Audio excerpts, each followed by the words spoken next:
जैसा कि दोस्तों आप सभी लोगों को पता होगा कि डिपार्टमेंट ऑफ एटॉमिक एनर्जी के अंतर्गत जितने भी यूनिट है वहां से आप सभी लोग के लिए स्टिपेंडेड कैटेगरी 1 और कैटेगरी 2 की बहुत सारी वैकेंसियां आती हैं। ऐसे में दोस्तों आप सभी लोग के मन पे एक क्वेश्चन आता होगा कि यहाँ पे अपना प्रमोशन कहाँ से लेके कहाँ तक हो सकता है। ठीक है दोस्तों, तो इन्हीं सारी चीज़ों के बारे में मैं यहाँ पे बात करने वाला हूँ। तो अपन सीधा मुद्दे पे आते हैं और डिस्कस करते हैं प्लांट ऑपरेटर या फिर ऑपरेटर पोस्ट के प्रमोशन के बारे पे। तो दोस्तों आपको ये तो पता होगा कि प्लांट ऑपरेटर वाले जो पोस्ट है ना 12th बेस वाली पोस्ट है, यानी कि इसका क्वालिफिकेशन क्या रहता है। जब भी नोटिफिकेशन आता है तो इसका क्वालिफिकेशन क्या रहता है, यदि आपने 12th पास किया है फिजिक्स केमिस्ट्री मैथ के साथ तो आप इस फॉर्म को फिलअप कर सकते हैं। ठीक है, यदि आप इस फॉर्म को फिलअप करते हैं तो आपका एग्जाम यहाँ पे 3 स्टेजेस पे होता है। पहला आपका प्रिलिमिनरी टेस्ट होगा, इसके बाद आपका एडवांस टेस्ट होगा, इसके बाद आपका स्किल टेस्ट होगा, इसके बाद आपका यहाँ पे फाइनल सिलेक्शन होता है और आपकी जो मेरिट डिसाइड होती है एडवांस टेस्ट के हिसाब से डिसाइड होती है। अब दोस्तों मुद्दा तो ये आता है कि जो आपका प्लांट ऑपरेटर पे यदि आप सिलेक्ट हो जाते हैं तो आपका प्रमोशन किस बेसिस पे होता है, कितने साल यहाँ पे लग जाते हैं। ठीक है दोस्तों, तो सारी चीज़ें मैं आपको यहाँ पे बताने वाला हूँ। तो दोस्तों सबसे पहले अपन बात करते हैं जो प्लांट ऑपरेटर वाली पोस्ट है ना, प्लांट ऑपरेटर वाली पोस्ट पे सबसे पहले जब यहाँ पे आप सिलेक्ट हो जाएंगे तो आपकी 24 महीने की ट्रेनिंग होगी।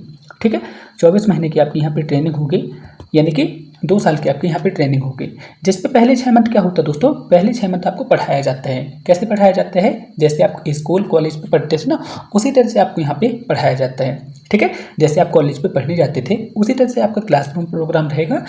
इस 6 मंथ पे आपको प्लांट के बारे में सारी जानकारी दी जाती है। इसके बाद जो आपके 18 मंथ बच जाते हैं ना, इस 18 मंथ पे आपको पढ़ाया भी जाता है, साथ ही साथ आपको ट्रेनिंग भी कराई जाती है। ठीक है, तो मैं यहाँ पे पहले 6 मंथ पे आपको रीडिंग वाला लिख दिया और यहाँ पे 18 मंथ पे आपकी रीडिंग के साथ साथ आपकी यहाँ पे क्या होती है, ट्रेनिंग होती है। तो इतना आप सभी लोग को समझ आ गया ना, कोई दिक्कत वाली बात नहीं है। अब दोस्तों बात करते हैं, आपकी यहाँ पे ट्रेनिंग कंप्लीट हो गई, यानी कि आपके 24 मंथ यहाँ पे कंप्लीट होंगे। ठीक है, तो इसके बाद आपके क्या होता है दोस्तों, आपका यहाँ पे एक इंटरव्यू होता है। ठीक है, इन 24 मंथ के बाद आपका यहाँ पे इंटरव्यू होता है। ठीक है, इंटरव्यू में यदि आप अच्छा परफॉर्मेंस करते हैं तो आप सीधा टेक्नीशियन सी बन जाएंगे। ठीक है, इंटरव्यू पे यदि आप अच्छा परफॉर्मेंस करते हैं तो टेक्नीशियन सी बन जाएंगे। यदि आपका इंटरव्यू में परफॉर्मेंस थोड़ा सा गड़बड़ रहता है तो आप टेक्नीशियन बी बनेंगे। ठीक है, इतना आप सभी लोग को समझ आ गया ना। आपकी ट्रेनिंग के बाद आपका एक इंटरव्यू होता है। ठीक है, इंटरव्यू बहुत ही नॉर्मल रहता है, दिक्कत वाली बात उस पर नहीं रहती है। ठीक है, यदि आप इंटरव्यू पे बहुत अच्छा परफॉर्मेंस करते हैं तो आप टेक्नीशियन सी बन जाएंगे। यदि आपके इंटरव्यू पे थोड़े से गड़बड़ा हो जाता है तो आप टेक्नीशियन बी बनेंगे। ठीक है, अब दोस्तों मुद्दा तो यही आता है कि आप टेक्नीशियन बी से लेके कहाँ तक प्रमोट हो सकते हैं, आप टेक्नीशियन सी से कहाँ तक प्रमोट हो सकते हैं। ठीक है दोस्तों, तो यहाँ तो आपको समझ आ गया ना।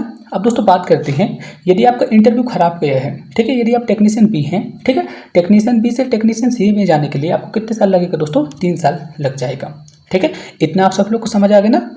इंटरव्यू के बेस पे यहाँ पे मैं बता रहा हूँ। ठीक है, टेक्नीशियन बी से सी में जाने के लिए आपका 3 साल का टाइम यहाँ पे फिर से लग जाएगा।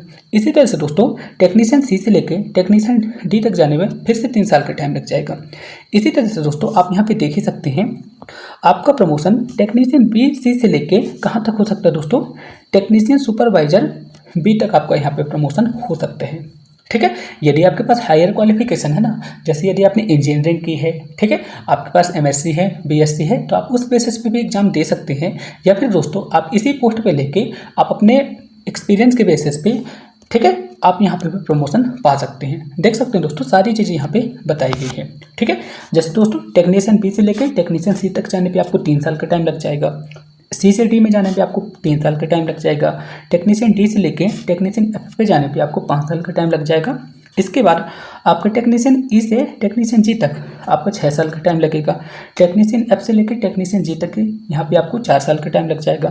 टेक्नीशियन जी से लेकर सीनियर टेक्नीशियन, ठीक है, टेक्नीशियन जी के बाद आप सीनियर टेक्नीशियन पे पहुँच जाते हैं, जिस पे आपको 5 साल का टाइम लगेगा। इसके बाद सीनियर टेक्नीशियन एस से लेके सीनियर टेक्नीशियन जे तक आपको 6 साल का टाइम लगेगा। इसके बाद दोस्तों आप क्या होते हैं, सीनियर टेक्नीशियन जे के बाद आप टेक सुपरवाइजर ए बन जाते हैं। ठीक है, टेक सुपरवाइजर ए से लेके बी तक जाने पे आपको 7 साल का टाइम लग सकता है, यानी कि आप टेक्नीशियन बी से लेके टेक्नीशियन सुपरवाइजर बी तक आप यहाँ पे पहुँच जाएंगे। ठीक है दोस्तों, तो आप यहाँ पे देख ही सकते हैं। अब दोस्तों मुद्दे की बात ये आती है, मैंने यहाँ पे आपको सारी चीज़ बता दी कि आपको यहाँ पे कितने साल प्रमोट होने पे लग जाएगा। अब दोस्तों मुद्दा तो ये आता है कि यदि आप यहाँ पे प्रमोट होते हैं तो अपनी सैलरी यहाँ पे कहाँ से कहाँ तक हो सकती है। ठीक है, मैं आपको ये बता देता हूँ। तो दोस्तों आप यहाँ पे देख सकते हैं, सबसे पहले मैं बात करता हूँ टेक्नीशियन बी की। ठीक है, यदि आपका इंटरव्यू गड़बड़ जाता है तो आप टेक्नीशियन बी बनेंगे। टेक्नीशियन बी यहाँ पे ग्रेड पे क्या है दोस्तों, यहाँ पे पी भी लिखा है, पी भी मतलब हुआ पे इन बाउंड हुआ। ठीक है, तो यहाँ पे टेक्नीशियन बी की सैलरी कितने मतलब ग्रेड पे क्या रहेगा दोस्तों, यहाँ पे मैं ग्रेड पे की बात करूँगा। ठीक है, ग्रेड पे यहाँ पे मैं लिख देता हूँ, यहाँ पे ग्रेड पे बात की गई है। ठीक है, ग्रेड पे में यहाँ पे 2000 ग्रेड पे लिखा है, तो 2000 ग्रेड पे मतलब क्या हुआ दोस्तों, लेवल 3। लेवल 3 मतलब दोस्तों 21,700 आपकी यहाँ पे सैलरी स्टार्ट होगी टेक्नीशियन बी पे।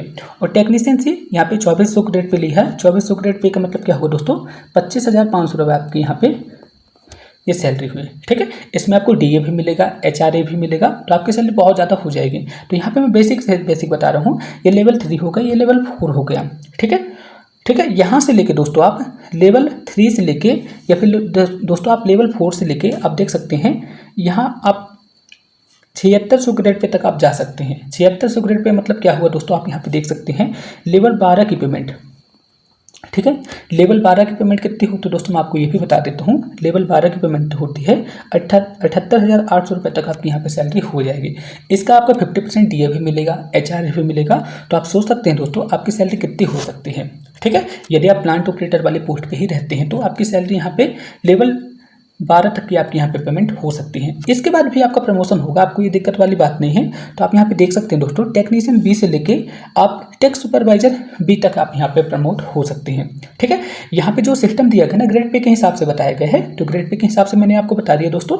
ग्रेड पे वाले जो आपका एक स्लिप रहती है मैं आपको वो भी बता दूंगा, आप उसके अकॉर्डिंग अपने देख लीजिएगा, वहाँ पे भी सारी डिटेल वहाँ पे लिखी रहती है। तो इतना तो आप सभी लोग को समझ आ गया ना दोस्तों, आपका कितने साल बाद आपकी कितनी पेमेंट हो जाएगी। ठीक है, इतना आप सभी लोग को क्लियर है ना। कोई भी डाउट हो तो आप मेरे से फिर से पूछ सकते हैं।